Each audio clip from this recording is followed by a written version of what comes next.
All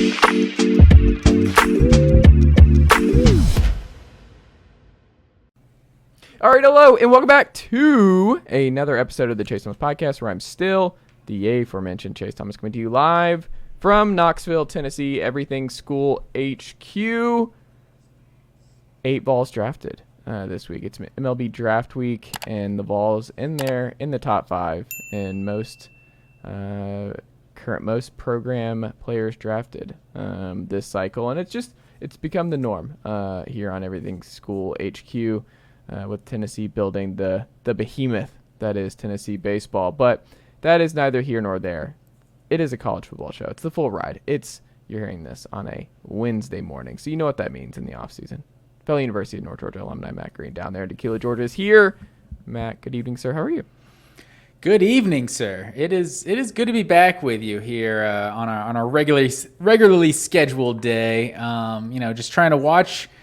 Right now I'm enjoying the best all-star game in professional sports, which is the MLB all-star game. And is this a hot take? Do you want me to tell you why this is the best? I mean, go for it. You can't really have a hot all-star game take, can you? You can't play baseball half speed. Like, a pitcher he's not going to be on the mound just like throwing softballs up to the batter. He's going to be throwing 99 because he's facing one of the best hitters in the game, and a hitter on the other side. It's like you can't just like halfway hit, like you have to hit, and you're trying to hit bombs off the best pitchers in the league. So it's like you just have to play baseball. You just have to be playing at maximum capacity. Like football, did they even have a Pro Bowl this past year? Or were they just doing all the games, dodgeball and stuff? Like, because football, it's like if you're not hitting, it's like it became unwatchable. It was basically flag football, and if someone does rock somebody, it's kind of like, whoa, take it easy, man. This is the Pro Bowl. And then basketball, NBA is just the worst by far, right? Like, it sucks because I get excited by the NBA All-Star Game too, because like especially picking teams like right before it starts, like the whole like drama, like the build-up is like, oh, I'm kind of excited to see these squads play each other, and then you're like 2 minutes in, you're like, oh yeah, nobody's gonna play defense. It's just gonna be fast, glorified layup line, I think is what Jaylen Brown called it, is pretty terrible. But baseball, National League, finally got a dub for like the first time in like 8 years or something. But yeah, it's definitely it's an all-star game. It's not much to get excited by, but it's the best one. It's just a break for me. My wife and I watched Frasier, read for a little bit. We watched The Boys, which gets more bonkers by the week. We saw Joyride in theaters yesterday. Very funny. Highly recommend. This isn't The Boys isn't new, right? Are you just catching up to like where it was? Yeah, I mean, okay. It's great show. So you watch it too? Yeah. I'm waiting for the new season, man. I don't know when it's coming out. I mean, The Boys is just it's banger after banger every week, where you're just like, I think I've seen the worst of it, and you're like, nope. We're going. And I'm not a huge Marvel like superhero guy either, so it's a good one for sure. Yeah, I would agree. And I also am just glad that we're back to regular scheduled programming. I think I've written about this before, and I don't know if you're like this, Matt, but for me, like last week is my worst kind of week because I am a absolute creature of habit to the nth degree, and I love my calendar. I love my schedule. I love my outlines. I love my organization. And with a Tuesday holiday and everything else that was going on last week was driving me mad because I'm rescheduling, I'm moving stuff around, trying to figure out I can't stand it. I can't stand things being off schedule. I can't stand not having my day go as I intend them to go or organize them. It drives me nuts. It's a huge thing. It's like why vacations are so hard for me. Vacations are maybe one of the hardest things for me to do. It's really, really hard for me to enjoy vacation because I am fighting with every part of my being not to be productive and not to do what I want to do each and every day. I'm routine to a really, really ridiculous degree. Hey, that works for you, man. I probably should be more that way, but no, I can. It's been a while since we just went on a vacation, but just to go somewhere. But yeah, I can vacation. I have no problem vacationing and relaxing at by the beach or something. Yeah. Well, we have all the time in the world for that, Matt Green. On this very program, we have to talk about, we don't have to, we get to talk about college football, specifically how many days remaining until the college football season returns, Matt Green. When you say these numbers, it gets crazy and crazier that we're this close, but how many days are we? We are getting there, sir. We are 52 days till college football season, and I got a stat for you. For the number 52, that would be the total touchdowns responsible for by our Heisman Trophy winner from a year ago, Caleb Williams. 52 touchdowns last season. Austin Reed of Western Kentucky, second with 48. Also Clayton Tune, Drake May, Bo Nix up there. But 52 touchdowns. Who knows? Is Caleb Williams two-time Heisman winner? Is he going to do it?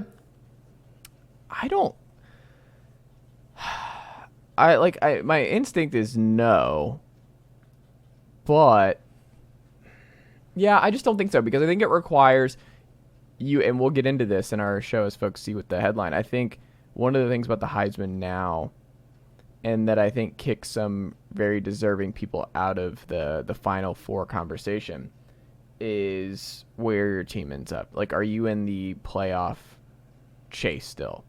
And if USC slips up twice in the regular season, I don't think he's in the Heisman conversation anymore, because I think it's so dependent now on where your team is. Like, who was the last But think Heisman about winner? what they did last year. I mean, they were a one-loss team that lost the Big Ten champion. If they win the Pac-12, they're in the CFP. Like, that's if. But they lost, so it's not like he even had like he got a hurt, Heisman remember? moment or. He played in that game. But he played hurt, and it was like part of the narrative. Like, there's just so many competing factors in winning the Heisman one time, and you need a lot to go your way. You need the narrative to go your way. There will be shinier toys this year. Caleb Williams, I think, will be awesome. I think he is. Like, I'd be surprised if he's not one of the Final Four in New York. But if I had to pick Caleb Williams or the field, I would still go the field. I mean, people are really. If Carson Beck, I think, will be there. I think if Joe Milton has I don't think Joe Milton's going to make that conversation. But there are a lot of other players around the country that, like, you could see, like Jordan Travis, if Florida State's right there in the college football. If Clemson goes undefeated and just bounces back with Garrett Riley coming in, Cade Klubnik or Will Shipley is going to be there. There's just going to be a lot of good candidates, because I think there are a lot of different guys who fit that narrative build this year. I mean, Marvin Harrison, we'll see what happens with Ohio State. Blake Corum, a healthy Blake Corum. Like, Michigan should steamroll to undefeated in the regular season up until the game against Ohio State. I think Blake Corum was in that final category before he got injured in the Illinois game. So I didn't even mention Brock Bowers over there. He's a tight end. I'm going to stay away from tight ends until he breaks that barrier. I'm just going to stay away from picking a tight end to win the Heisman or have a realistic shot at winning the Heisman. If you were pitting anybody against Georgia, or picking anybody for Georgia right now, it's still just, I would lean Carson Beck. But I don't know. I just think there are a lot of interesting cases around the country right now that I could see their teams being in the thick of things, being in the college football playoff, controlling their college football playoff destiny in late November. And it'll just help the narrative. It's a narrative award. It's production. It's where your team is. Like, you have 3 losses, you could be the best player in the country. It just doesn't matter. You're X'd out. So if USC's defense really falls off a cliff with their turnover luck going the other way this year, because they had just insane turnover luck and the defense is worse, and that costs USC a couple more games this year. Oregon's better. Utah's better. Washington's better. There's just more paths, I think, to Caleb Williams not getting there than a year ago. But it could be wrong. Drake May also stats is also the biggest thing too. And, you know, when you're a dual threat guy like Caleb Williams, like he's going to put up huge stats. Like, you've seen the Lamar Jackson type of guy, team go 9-4, and his stats are just stupid that you just have to give him the award. So what's one thing I thought is interesting, you got to go back to 2016 and 2017, the last time Lincoln Riley had a full-time starter, the same guy 2 years in a row. Like, he had Caleb Williams 2 years in a row at Oklahoma and USC, but it's like you had 1 year of Kyler, 1 year of Jalen Hurts. Spencer Rattler lost the job his second year. It's like, so seeing a guy, we haven't seen a guy who was a Heisman finalist or won the award for Lincoln Riley actually come back the following year. So if there's anyone that has a chance to do it, like Lincoln Riley, whatever you're putting the odds on Lincoln Riley's quarterback, like when you see the people's rankings, they're like whoever wins the Bama job or something, like is number 8 on their list. Like they don't even know who the person is yet. Like before you're even putting the odds out, like Lincoln Riley's quarterback's got to be like top 4 on the Heisman odds list. Yeah, I mean it's not a bad bet. I mean I don't know. I would still lean the field at this point. And I think, and we'll get into why USC. I think I might sell on Caleb Williams going back to back in the Heisman chase. But yeah, so that's our 52 days. Do you have a best number 52 for Tennessee? No, there's like none. Like I looked this up before you recorded. There's literally not one notable number 52 in Tennessee history. It's not a common number. And I was thinking about it. And I'm like, there's not a lot of 52s. Who's the 52 for Georgia? Nothing comes to mind either. Yeah, the best one I was thinking probably a Marlo Herrera. Sure. Early 20 teens. He was good. Hey, he was like a second, third team SEC type of player. But I have no recollection of Tyler this guy. Clark. You remember Marlo Herrera? He was number 52, obviously, but it was like 20. He was like a freshman, I think, on that 2012 team, and then he and Rameek Wilson were like the middle linebackers for like a couple years for Georgia. Marlo Herrera, he was a dog for sure. Is that a pun? No, he just had that vibe, that middle linebacker. Like that's the kind of guy you want in the middle line and the inside linebacker role. Okay. I remember it was somebody that 2012. I don't know if you remember. Sean Williams went down in like Georgia lore in that 2012 season because he like called out the defense. He was basically like, "We're playing soft" or something. I don't remember like the exact. I feel like it had some sort of like punch tagline that was attached to it, but it was something about people playing soft. I remember Marlo Herrera was a freshman. He was like, Marlo Herrera should never leave the field. So he was like hyping him up to like he was a part of that defense. And after that game, that was the Florida game. Sean Williams had that 4th and 1 stop on like the opening possession that like really set the tone, and Georgia forced like 5 turnovers, I think, that game, and got the dub. And they were obviously from that point on, the defense was like really good. So Sean Williams was remembered like a hashtag DGD, if you will, for like turning around the defense that year, and great career with the Cincinnati Bengals as well. Well, there you go. That was good for him. That was a good trip down memory lane for the dog fans. There you go. I don't know of many other college football podcasts around the internet who can pull that out from the dome just organically on this show. Hey, man, that's what I do. There you go.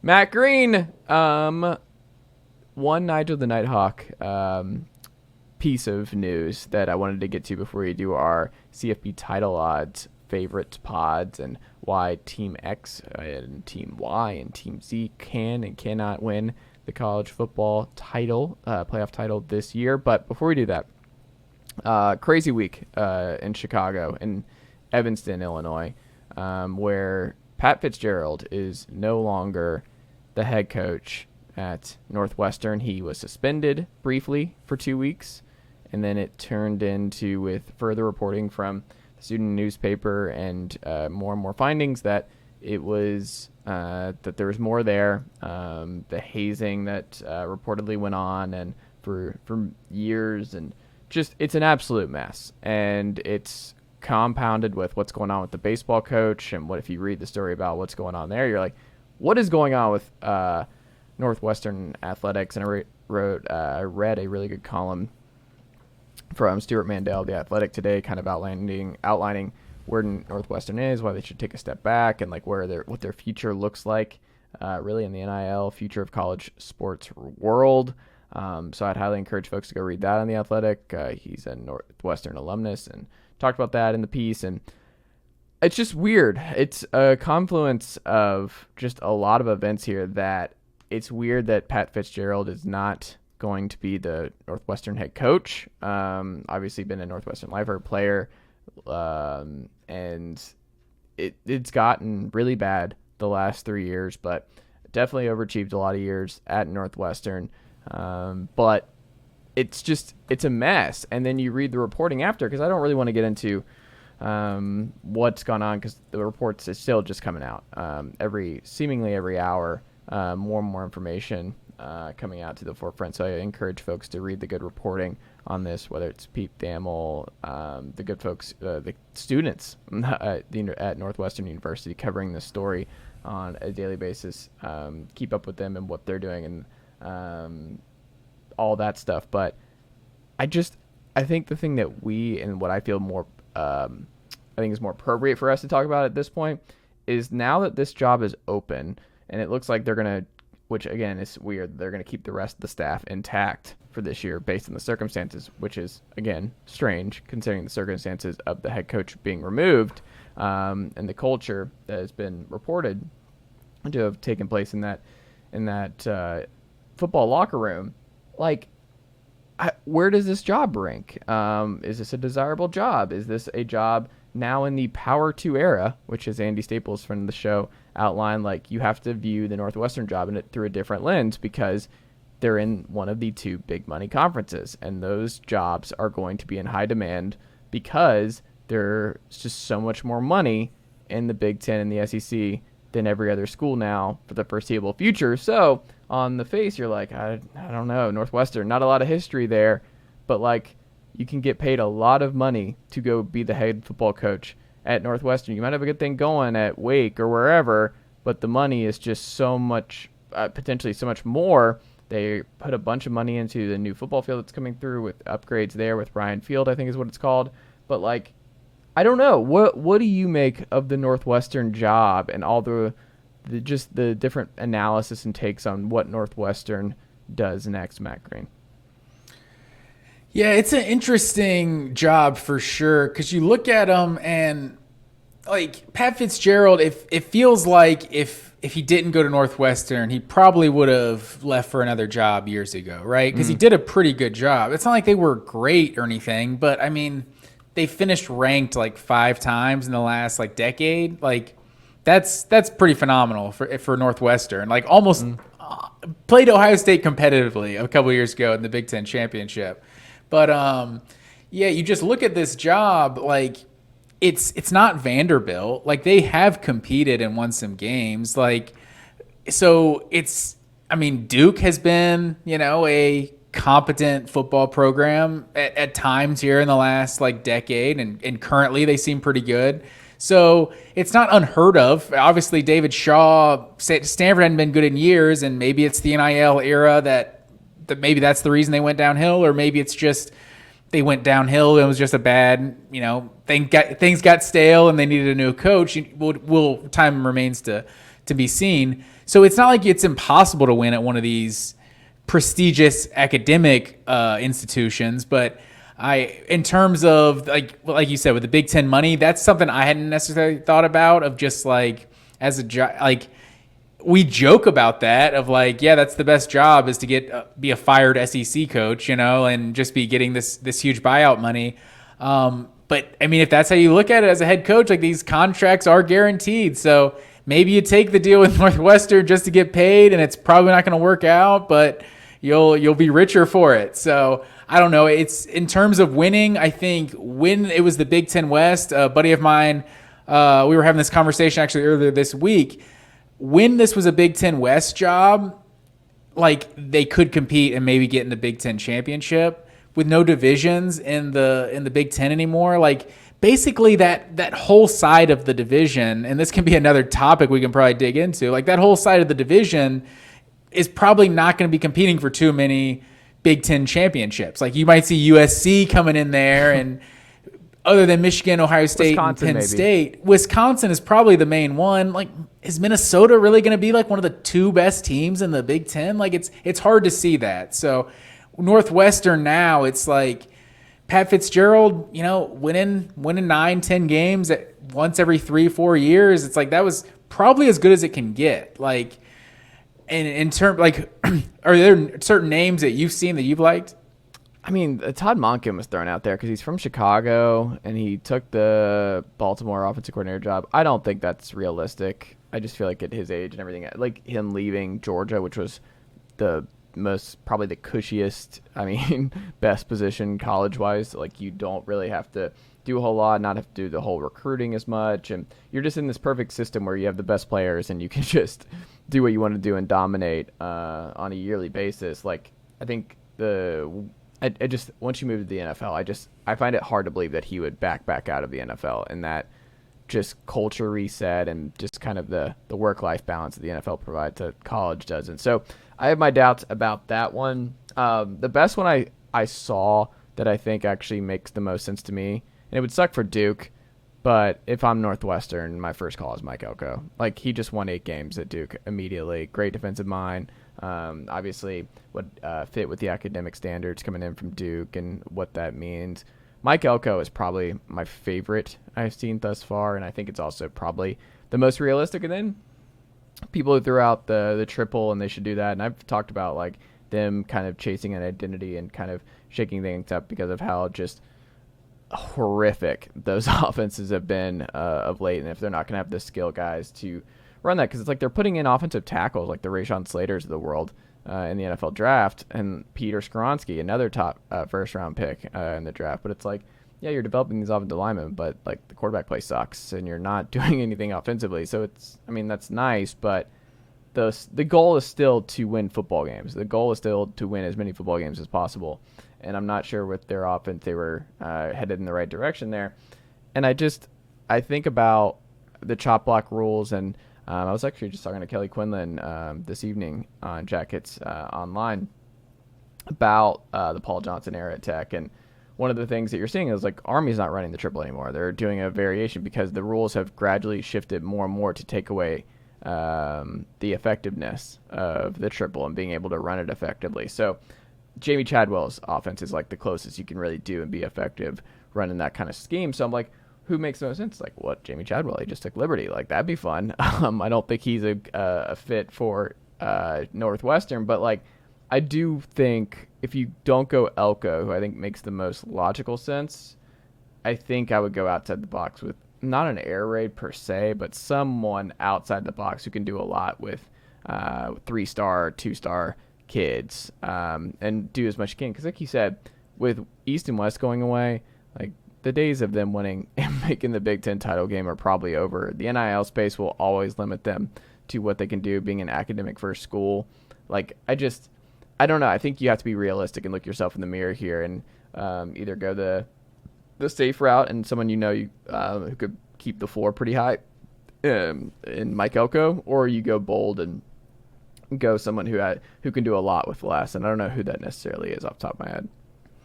Yeah, like, do you want to go like a retread that's like a proven guy, or do you want to try to get the next up and coming guy? But it's like, he's really, if you have one good season, like he might be jumping for the next biggest job. Like, there's not many people that are going to view Northwestern as a destination job. Like, I know one name someone threw out, Mike Kafka, the OC for the Giants, because he played at Northwestern. So it's like, maybe that's someone who, looks as that as a destination job, but he's got an NFL OC job. And is Northwestern head coach better than an NFL OC job?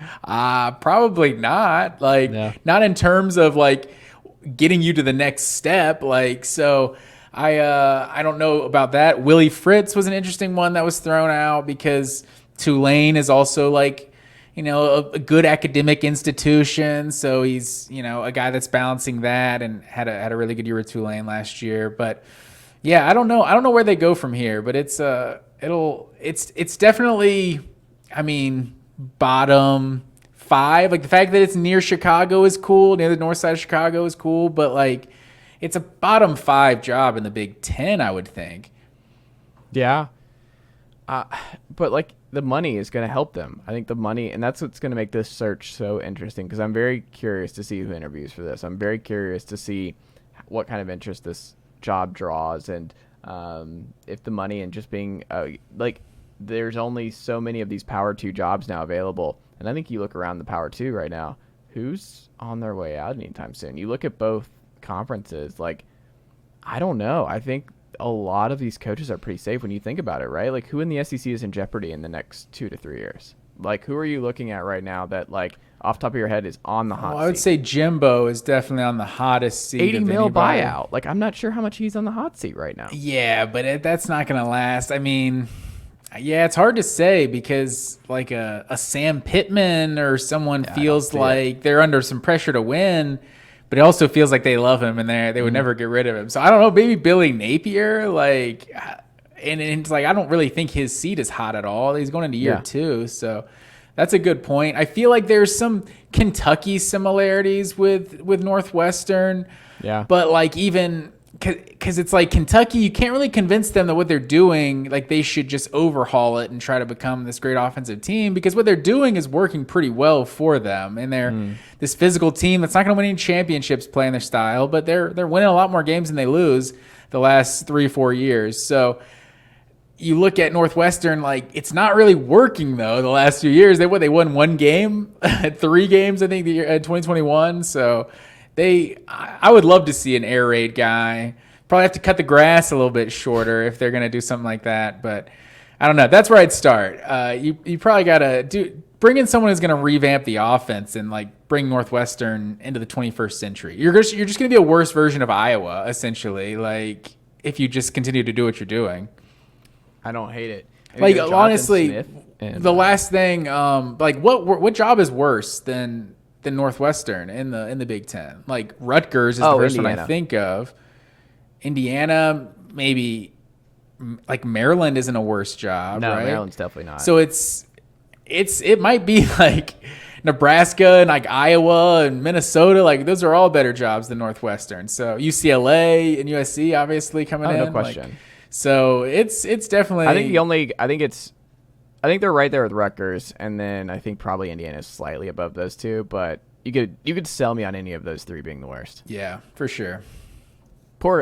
None of those 3 are ever like. That's just gonna. How do those football fans like? What do you do now? Like when they expand, and then especially when USC, UCLA, as a fan, you're never, ever, ever winning the Big Ten in football ever again. Not that you were. Yeah, anyway, without a no doubt. Like chance. Maryland, at least, it was like early 2000s. Had some of those years with it was Ralph Region. Was that the Ralph Region? Yeah. Region, yeah. So he was. They had a couple years here and there, but yeah, it hits me the most when I see Maryland playing basketball. I'm just like, this is. Is there any state it's like more Atlantic Coast than Maryland? Also, like Atlantic Coast Conference, like it's just not right them not being there. No. Matt Green, the main event here on this show tonight, the CFP title odds pod that I wanted to do here for the theme this week. A lot of different betting odds out now for the national championship winner going into next year. And I know a lot of folks, we've cited it on this pod last week, that it seems like a lot of folks are doubting the Dogs and their 3-peat odds. Doubting the Dogs. And I would like you to tell me, Matt Green, who is the overwhelming favorite to win their 3rd straight national championship here on this very show? I want to start by saying I was not one of the ones pushing this narrative that the Dogs were being doubted. But Georgia is plus 22, plus 220. Yes. Easy for me to say. By far the leader going into this year. So let's start with your Dogs. When you think about this year, why they will repeat, Matt Green, why they will not, maybe the most interesting landmine that will be that's on the horizon in their 2023 season, and then maybe the biggest pre-fall camp question that has you thinking, has your mind turning when it comes to UGA's 2023-2024 CFP title chances. I mean, I think there's really only one question. Like, I mean, when it comes down, when you look at the teams, like, yeah, maybe there's some certain position battles that haven't been, like the one of the starting corners hasn't been solidified yet, right? Mm-hmm. Like, you need some outside linebackers to step up and replace Nolan Smith and Robert Beal. So you'll have to see, like, who starts in those, but it's almost like when Alabama was churning at their peak, it's like whoever wins those jobs, you kind of have confidence is going to be a really good player. But it just all comes down to Carson Beck. Like, if Carson Beck is just ready to be the guy, like maybe when the bright lights get on, something happens and he's not the guy. I think that's probably the biggest thing that could derail Georgia's season. except for the fact that the schedule is just so weak for the first, I don't know, 5-6 weeks. Like South Carolina, I think, is like the toughest game of like the first, I want to say 4 or 5. Auburn might be the 5th game or so. I don't have the schedule right in front of me.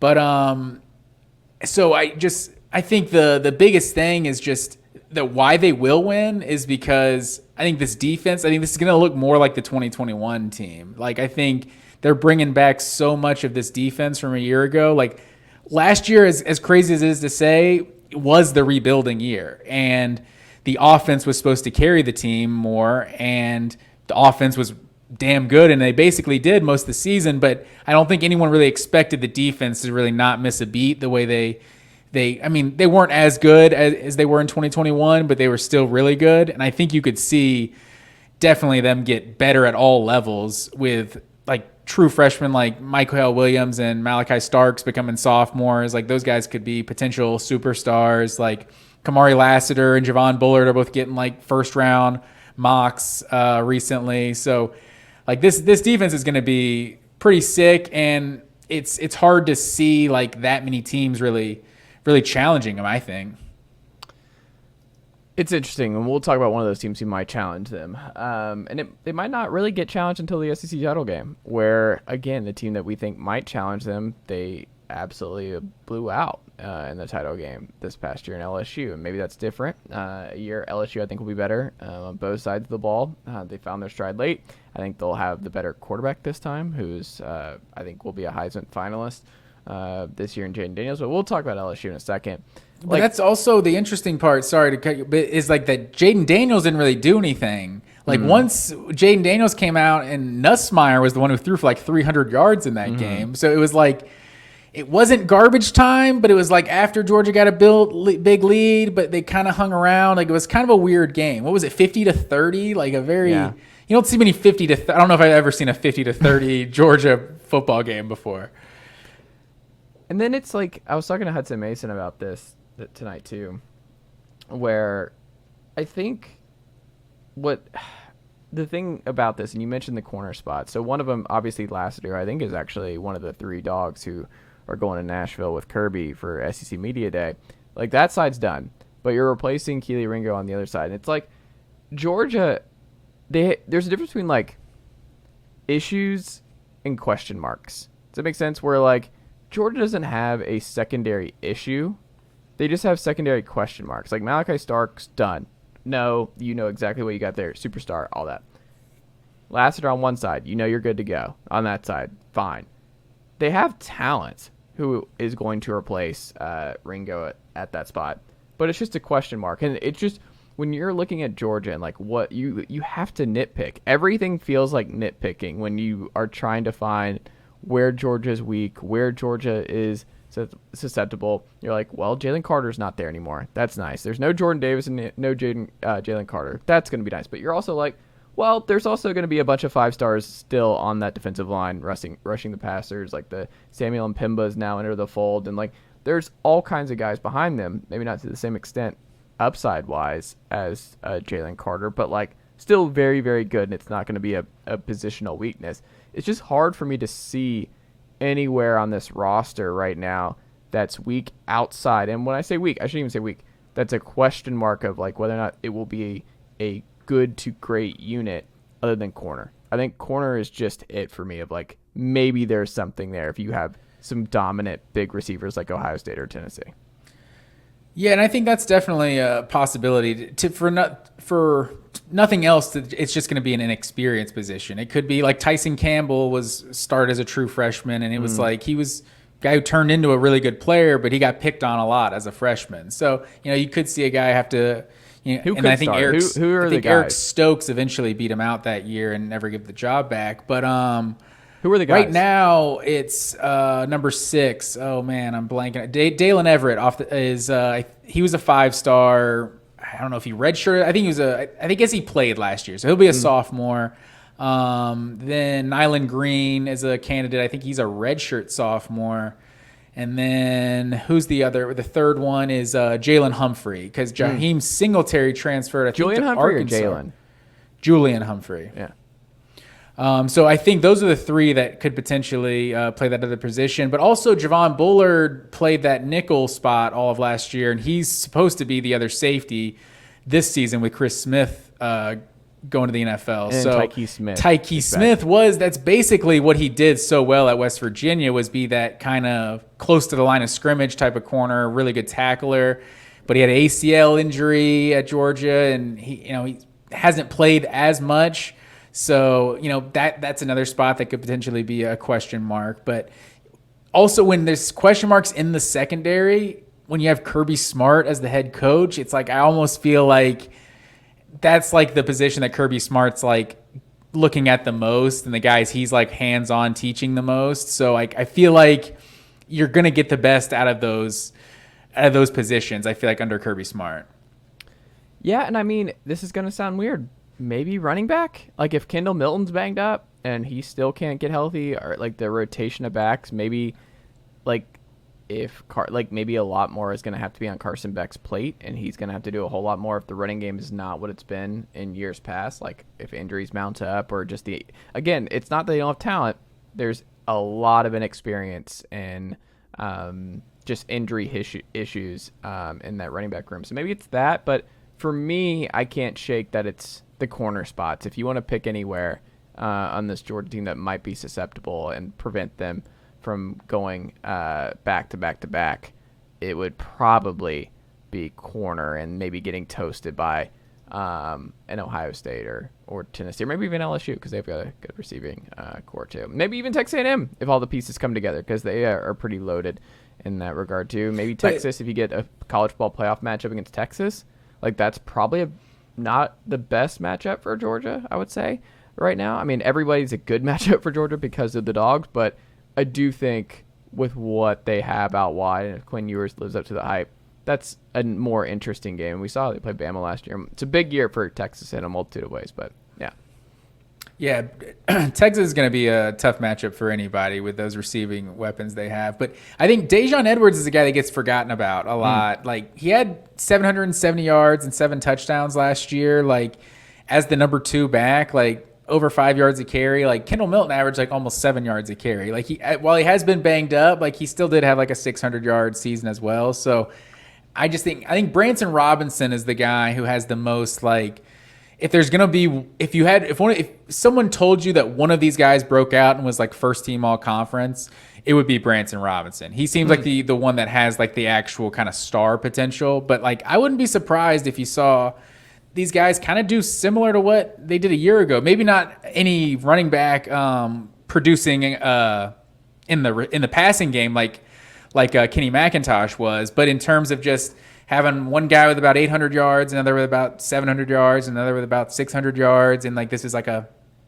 good, maybe not great running game, but like as good as it needs to be. And if the quarterback does, because I think it feels disrespectful to Stetson Bennett to say like the passing game could get better, but like the passing game easily could get better. Like, it's not like it was just flawless. Like, Stetson Bennett was a really good player, but this guy was drafted, in the 5th round? Like, there's a reason he's missing something. Like, he's not missing a lot. He was a damn good college football player and won 2 national championships. But if you get a guy who's a more prototype NFL arm and NFL size, like, there is a chance that this offense does get better. And I don't think we've mentioned it yet. Also, Brock Bowers is still on this team. So, I mean, you got Brock Bowers. What more do you need?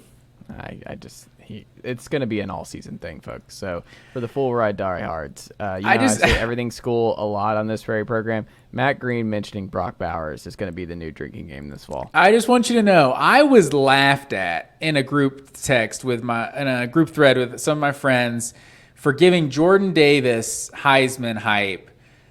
I don't know, 2, 3, 4, 5 weeks into the 2021 season. I was like, Jordan Davis, this man deserves some legitimate Heisman hype. And people laughed at me. This guy finished 8th in the Heisman as a nose tackle. Like, that's all I'm saying. Like, don't sleep on Brock Bowers. People also laughed at me. I think you laughed at me when I said Jalen Carter could potentially be just as good as Will Anderson. Will Anderson was the one that getting all the hype coming into last year. And I was saying Jalen Carter is also a dominant force in his own right on the defensive line. So I'm not trying to. I've made some bad calls too, but this Brock Bowers guy, he's best tight end I've ever seen. I think this guy deserves legitimate Heisman talk for sure. Great. I don't know his stats will keep up with it, God. but we'll see. I think the preseason, if I'm going to a casino before the season starts, I'm definitely putting a bet down. What a monster we've created here, folks. Clemson. I just call him like I see him, man. It's Brock Bowers. He's Superman. I respect it.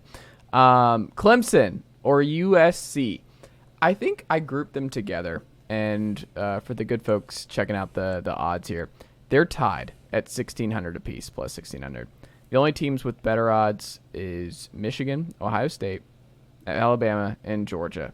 What's funny about that, if you seem to recall, Matt Green, what do we say at the end of the regular season in Big Ten and SEC title game? What do we say on this very show?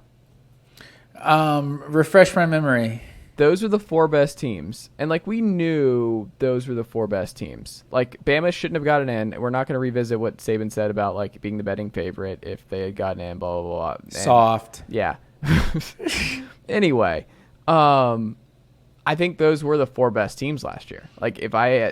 Those were the 4 best teams, and it would have been a more fun Final Four if those weren't. No disrespect to TCU, but we would have had a better national title game if that was the 4 in the original college football playoff. I'm looking at that now, and I'm like, yeah, talk to Michigan. They're the ones that lost to TCU. Hey, yeah, that's fair. But Clemson and USC are the 2 on the outside looking in. Where here's the cool thing: those 4 schools, 2 of them are going to maybe have to battle it out in the SEC and Big Ten title or the SEC game, and I think the Big Ten moves to dropping divisions next year. I think this is their last year. The ACC dropped it this year. So you look at Clemson's schedule. Side note, if we get Michigan, Ohio State, in the Big Ten championship, if that becomes an every year thing, that's just going to be awful. If they just played back-to-back weeks, multiple Welcome years. to Auburn's misery. Oh, man. Auburn that could happen too. Auburn, going Georgia, Bama, Georgia, it's hard to find. They might have to play Alabama. There might be a year where they actually play with no divisions. They might play Bama twice in a row. There you go. But I didn't mean to derail your USC Clemson. Go ahead. Well, they're right there. And I think they actually have similar questions. And obviously, a Riley on both sides. Garrett Riley now the OC at Clemson. Lincoln Riley, his brother, head coach at USC. 2 5-stars under center. Cade Klubnik looked up and down. And this is his first full year. Gets a full offseason as QB1. Former 5-star, all the talent in the world. Will Shipley, I think, is a dark horse Heisman guy. I think they have a lot more talent in the wideout room and just where they're going to be. I think the offense is going to be a lot better. I think I'm buying a lot of Clemson stock right now and selling a lot of Florida State stock because I think a lot of people just want Florida State to be fully back. And I'm still if I had to go today, who would I bet on, Clemson or Florida State? I would be I'd still bet on Clemson. Until you get over the Clemson hump, I'm not going to go against them yet.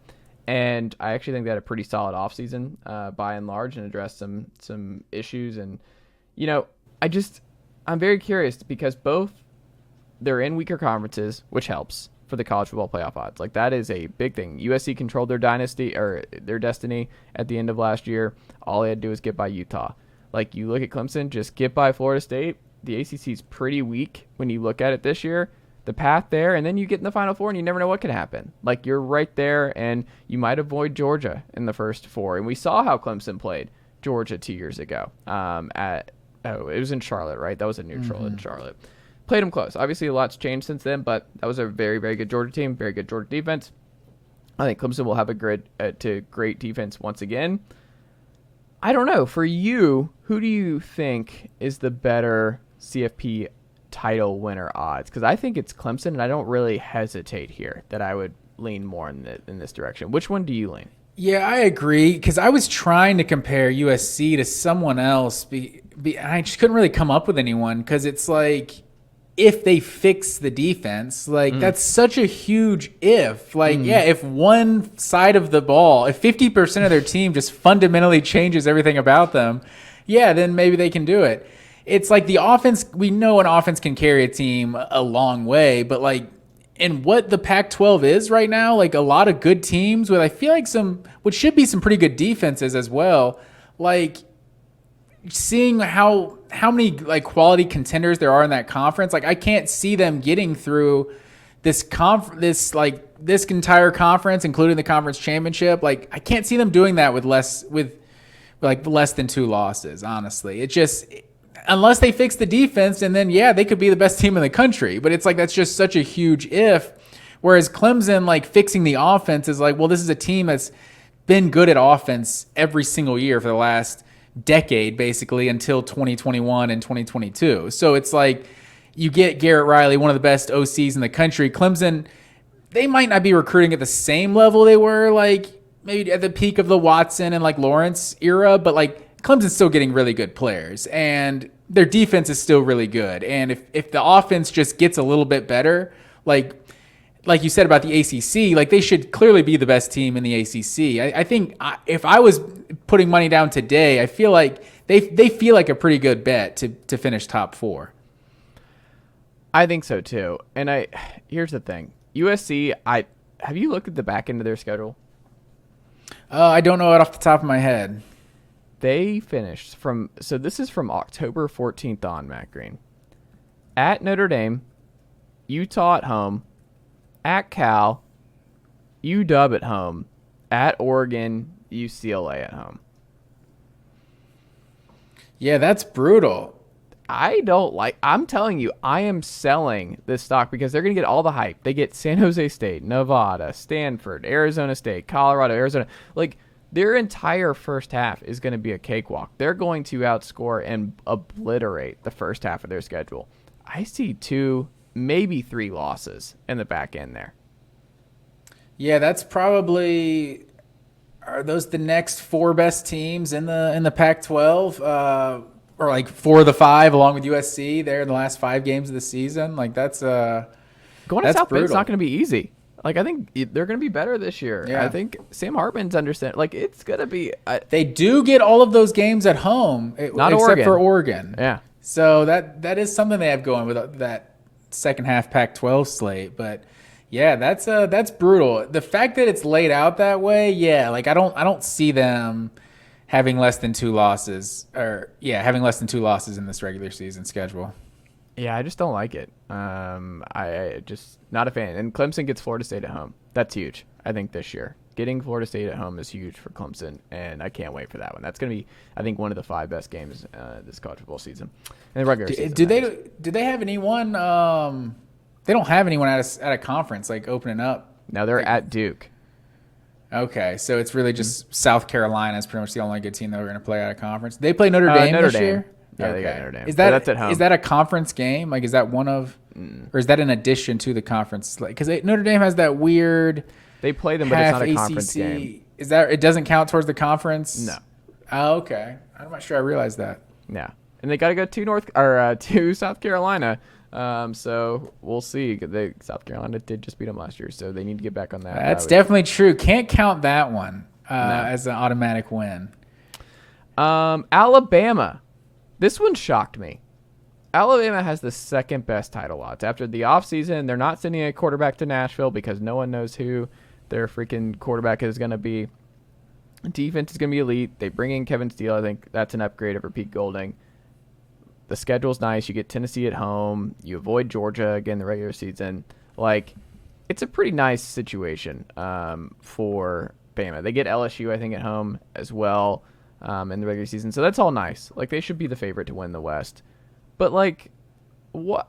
Why? Why are they the second best team? Like, I don't see it, Matt Green. Am I missing something? Like, I think they took a step back. Like, the receivers aren't there. Like, you're betting a lot on Malik Benson. The running back room, there's talent, a lot of true freshman talent. Like, I don't know if you feel great about Tommy Rees and that 40th ranked offense coming into the fold. Like, I think they had a downgrade there. Will Anderson's gone. We'll see what Dallas Turner and company look like off the edge. But, like, man, I don't see it. I don't see a national title. I think that's throwing money away if you throw money at Bama winning the national title this year. I would be more floored about Bama winning the national title this year than LSU, Georgia. I mean, floored though. Like it's Alabama still. Ohio State, Michigan, and maybe Clemson. I wouldn't take it that far. I'm with you to an extent. Like I don't think Alabama is going. I don't think they're going to win the West this year. And I think if they were playing at Texas this year, I think they might be like a 2-touchdown underdog, honestly. But the fact that that's in Tuscaloosa, I think that does go a long way for them. But yeah, I don't know. They've played. The last 2 seasons, they've played 9 one-score games in the regular season. And you got to probably go back a decade to find 9 one-score games they're playing in the regular season. Like, yeah, they're playing some with, like, Clemson and maybe some SEC championships or something here and there. But, like, to actually just to be barely beating a bad Texas A&M team, whatever Ole Miss team last year, like, even LSU, like, LSU was good. They obviously won the West, but a big reason they won the West is because they beat Bama. Like they obviously lost to A&M at the end of the season. Like they weren't even going into the SEC championship like on a hot streak or anything. So their season really kind of looks better because they beat Alabama. And so I feel like Alabama did feel like one of the 4 best teams last year. They just kind of didn't take care of business. But I think Bryce Young was also a huge reason why. Like, I think he just made that offense look so much better than it was at times. Like, Jahmyr Gibbs was that, like, Bama-level playmaker. You know, like that you just saw this guy get the ball and you're like, okay, this guy's different. Like, they didn't have anyone else on the roster like that. If it's, like, Jason McClellan is good, like what we were talking about with Georgia's running backs. Like, he's good. He's fine. But he doesn't seem like he's going to be a first-team all-conference type of guy. So if they're... I've heard people kind of allude to them like, oh, maybe they just go back to the old days of pounding the rock and playing defense or whatever, but they got to play much better defense if they're going to start doing that. And also, I was told a couple years ago that wasn't a winning formula anymore. So I just, if their running game is going to be that good, I think it's probably because of one of these freshmen steps up and is like a potential superstar. Because I don't see that from Jace McClellan. And I guess if Milroe wins the job, then you got the quarterback running as part of the dynamic in the running game. But I don't know. I don't see a national championship for this team in 2023 either. Yeah, I don't see it. I think their floor is still so high with their talent, and I really like their schedule. But it doesn't feel like a title team to me. This feels like a 10-2 Bama team and kind of a forgettable. I think they're just going to be in that 10-2 range most years for the next couple. I think they're not, like when people say program in decline, I think they're decline in the sense that like UGA is significantly past them at this point. And now I think there's a path to LSU passing them in the next 2 years. And they just beat them in year 1. If LSU beats them again, on the road, I don't know. I think they're both LSU and Tennessee got a taste of beating Bama last year, and I'm curious to see if both can go on the road and do it again, because that's uncharted waters. If LSU, two of your biggest rivals, beat you back to back in a home and home would be pretty wild. And I don't know if I would pick either on the road right now. For LSU or Tennessee, who would you feel better about winning in Tuscaloosa this fall right now? Right now, probably LSU, because I can see LSU potentially being better than they were a year ago. I don't necessarily see Tennessee being better than they were, and the offense kind of traveling to Tuscaloosa. I don't know. I would right now. I would say LSU seems like the more dangerous team, and they're also. LSU just seems like they're wired different. Like they're one of the few teams that's like not afraid to go into Bryant-Denny. Like they'll play Alabama hard like wherever they go. Like no matter if they're having a bad season, like they play Alabama tough. Like I don't know. It's something different about LSU. But the Texas game is the one I'm really interested in, because I think just outright Texas could just be better than Alabama next year. So like I don't think Alabama's lost a regular season out of conference game since year 1 of Saban. Since what, like Louisiana Monroe? Is that who they lost to that year? Like I think that's right. I think that might be the last non-conference regular season game that Alabama lost under Saban. And I think we could see it happen with Texas in week 2.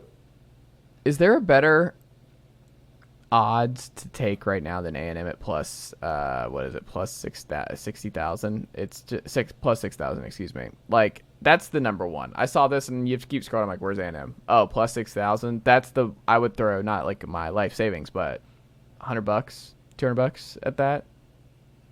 Yeah, because you look at that in that area of just like you trying to take a long shot, because I mean, this is college football. Like, I did get in on Georgia at 10-1 back in 2021. Never going to get those odds maybe ever again.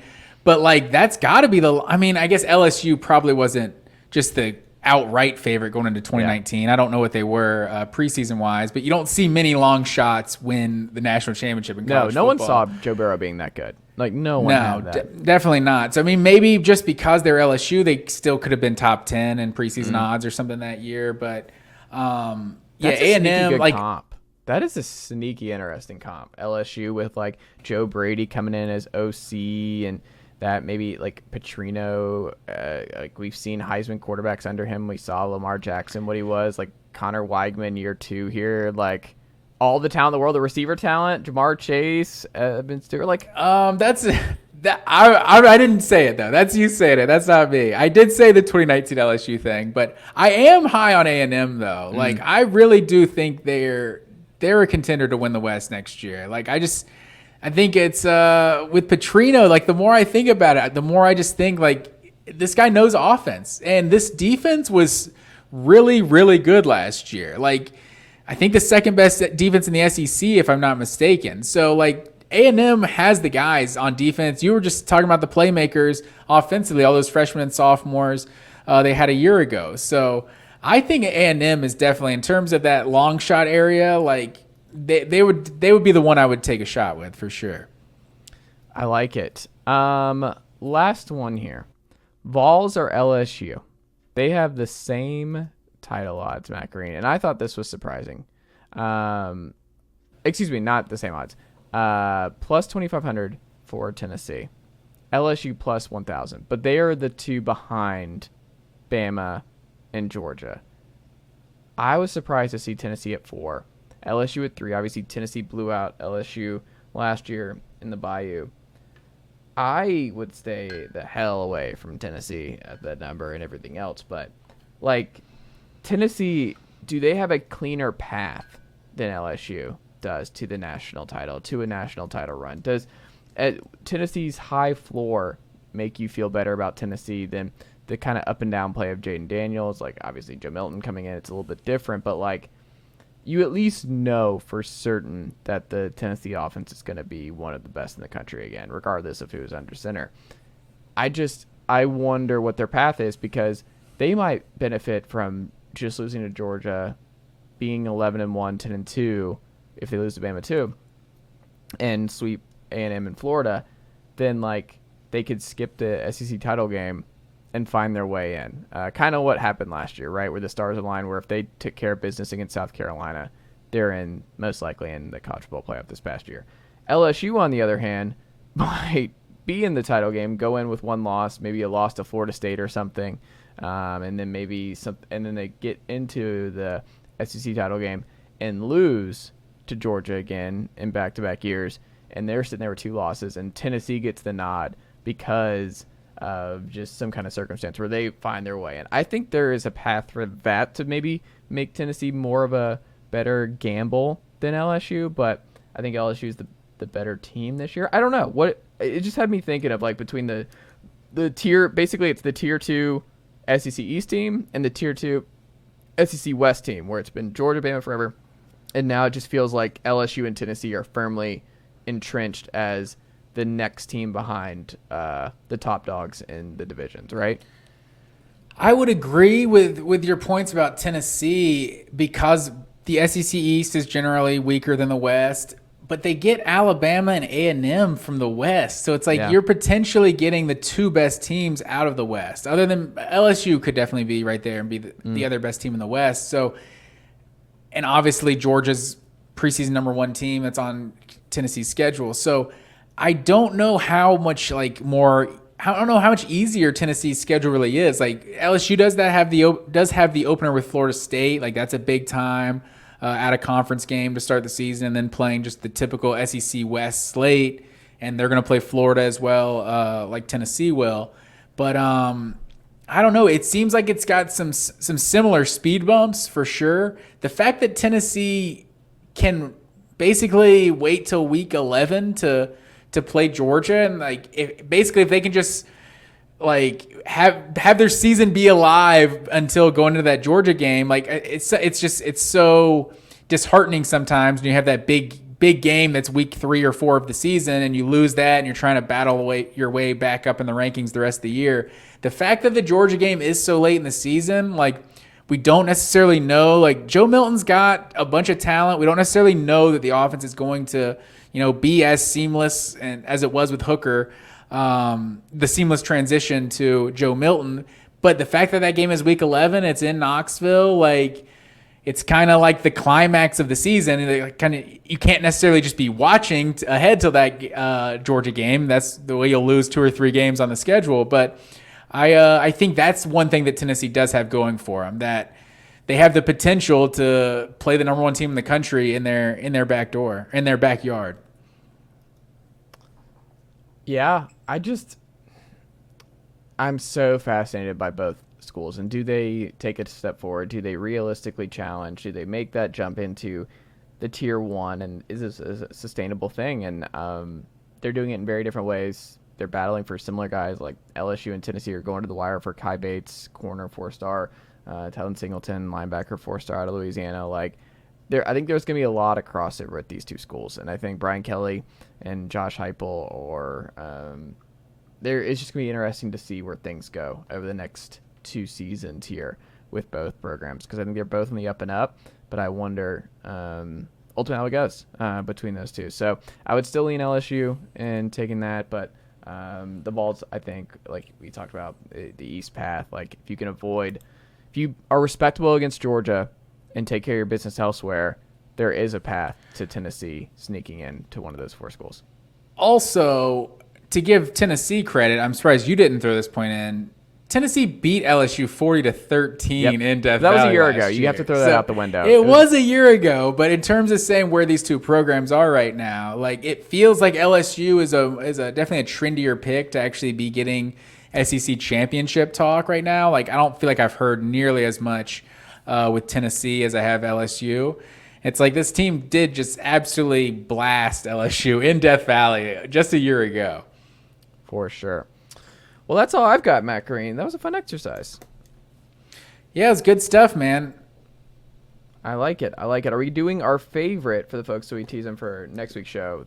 Our favorite players from the SEC and each SEC team. You want to do that next week? Yeah, let's do it. I saw a little social media trend. I thought it'd be a good way for us to stroll down memory lane. Some SEC, throw out some real obscure names that we just like for some reason.